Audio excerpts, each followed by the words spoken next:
This is my beloved Evo 8 that I restored a few years back. Now the car is pretty quick. It made just under 800 wheel horsepower, has a sequential transmission, forward facing turbo kit, very fun, rowdy car. Unfortunately, we have a major issue with the car. Today I need to get that issue fixed. The flywheel bolts seem to have backed out of the crank, causing the flywheel and clutch assembly to flop around. At first I thought it was something on the serpentine belt side of the engine, but after pulling off the access cover for the clutch fork, you can see the face of the clutch is ground down, which means it's hitting the transmission case. Now this can either go one of two ways. One, fairly easy, not that expensive to fix, and that is pull the transmission, pull off the flywheel, crank is in usable condition, slap on some new parts, make sure the bolts are tight and stay tight this time around, put it back together, and we're good. Scenario number two, we pull out the transmission, pull off the flywheel, and the crank is completely shot. The car needs a new engine. So let's get it on the lift, start digging into this thing. Of course, we got to pull the sequential transmission back out of the car, which sucks because not that many miles ago is when it went in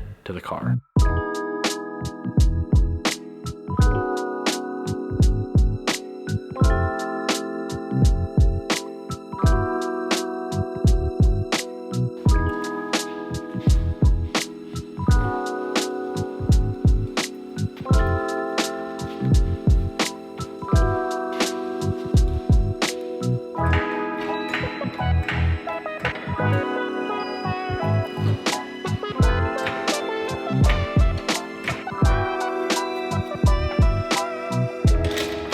In order to get the transmission back on the ground, we got to pull the intercooler pipe, which is already halfway loose, disconnect some wiring, disconnect shifter cables. Then I'll get the car up in the air, pull the wheels, pull the axles, the entire subframe will come out, and then the transmission will be unbolted and removed.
So I got a lot of the smaller stuff removed: exhaust, wheels, cross member, intercooler pipe, skid plate. Now I'm gonna go ahead and drain out the gearbox oil, drain out the transfer case oil, get the axles out, drive shaft out, T-case off, and then transmission will come out.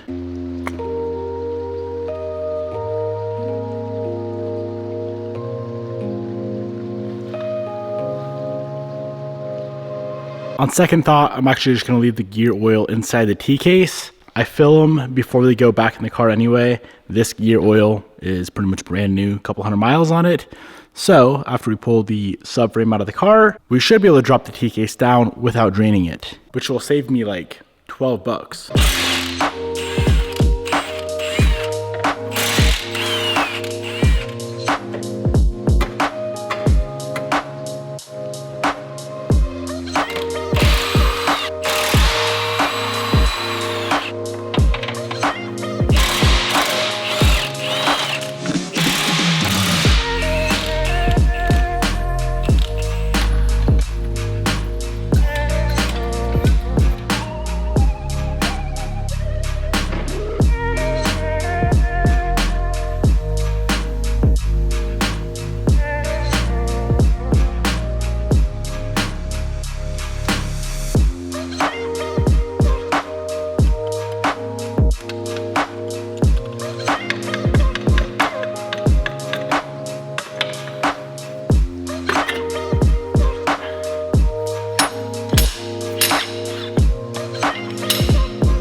So I spent about an hour and a half getting the car ready to drop the transmission out. Since then, I've spent 2 hours trying to get the stupid throw out bearing clip disengaged.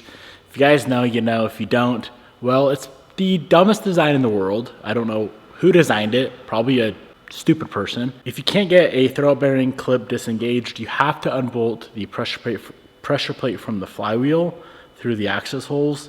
Total pain in the butt, but it's gotta be done. Otherwise, this car will never be fixed. So I'm gonna go buy some random tools, more tools that I can cut apart and make this job a little bit easier. So what I do is rotate the crankshaft, which rotates the clutch and flywheel, until a bolt is accessible through the hole right here. Then I'll take a torch the bolt to break up and loosen up the red Loctite. Slap on an Allen, because these are M6 Allen. Break it loose. And then this is my tool setup to get them out. This is an M6 Allen that I cut apart, 1/4-inch ratchet wrench. You see? Pretty annoying to deal with, but I think I've spent more time pouting about it than working on it. It'd be out by now if I wasn't all pissy about it, if I'm being completely honest. Each bolt takes maybe 5 minutes to get out, so it's not that bad.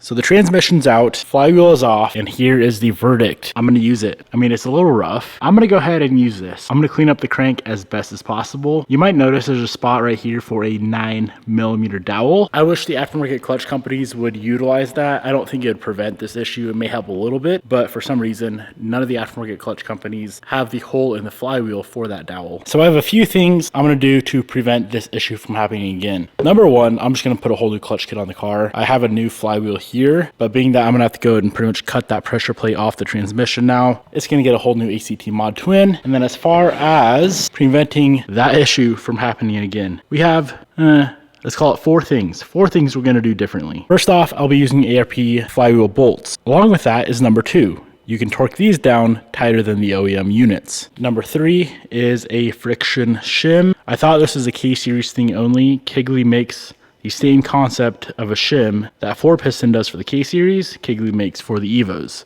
So this is a very, very thin shim that goes in between the flywheel and the crankshaft. Now I don't know the science behind this. I know these do help prevent that happening, and in the worst case scenario that does happen again, this shim will protect your crankshaft from getting smoked. So that's number 3. And then number 4, I hope I can utilize these. I haven't really seen many people talk about this before. These are called Nord lock washers. If you type in Nord lock washer flywheel bolt on Google, there's a few people that use these. I've never seen anyone use them in the Evo community. Very, very interesting concept. They're very expensive. They're like 20 bucks a pop. The word on the street is if you install these on a bolt, they will never back out. So I believe with these 4 upgrades, ARP bolts, tighter torque, of course red Loctite as always, the Kegley shim, and the Nord lock washers, I think this will never happen again. I hope. Even with the transmission out, I still cannot get this throwout bearing to disengage. I've tried every which way. Looks like we're gonna have to bust out the cutoff wheel.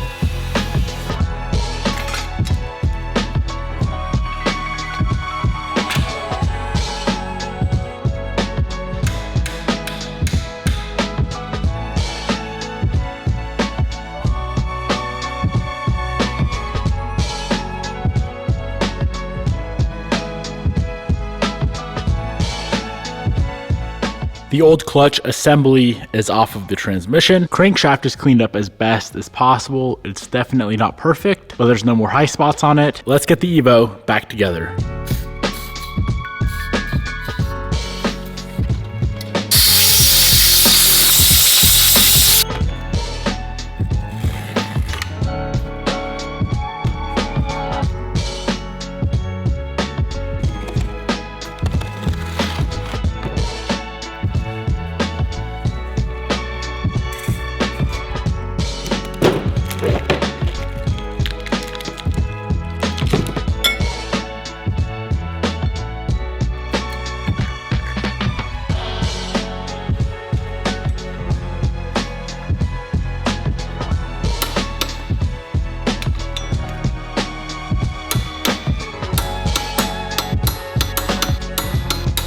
New flywheel, Kegley shim, ERP hardware, Nordlock washers, red Loctite, 130 foot-pounds instead of the factory 98 foot-pounds. If those things come loose now, I will literally weld them to the flywheel and move on with life.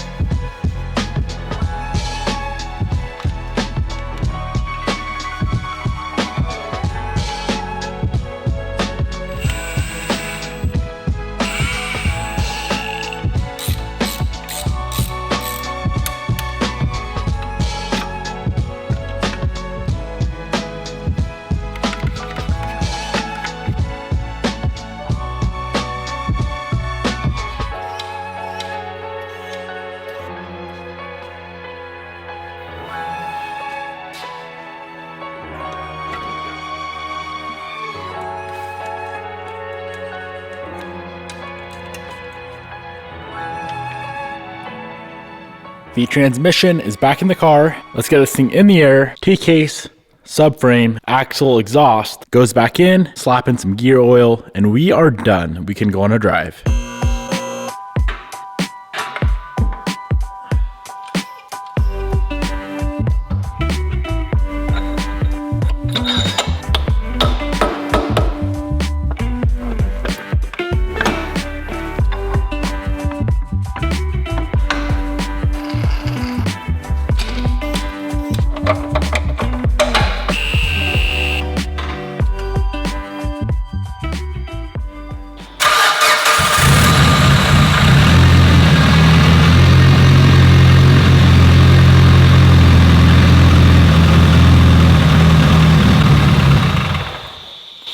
Imagine that.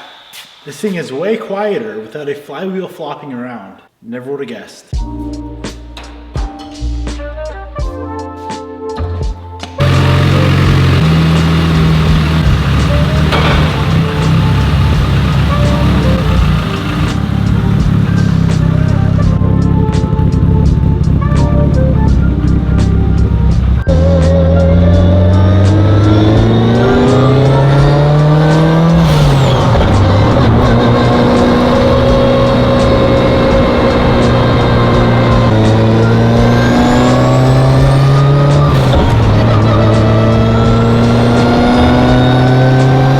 Tell you what, man, this thing is way more enjoyable to drive without a clanky, floppy, noisy, clunky flywheel. I think that flywheel's been loose for quite a while. I've always just chalked it up to a noisy drivetrain. Ever since I put the sequential in, this thing did get a lot louder. I'm willing to bet that flywheel was already loose when the sequential went in, and somehow I didn't notice. That would have been sure nice to know, and a whole lot easier to fix, because I put maybe 200 miles max on the sequential, and then it came back out. The issue's fixed now.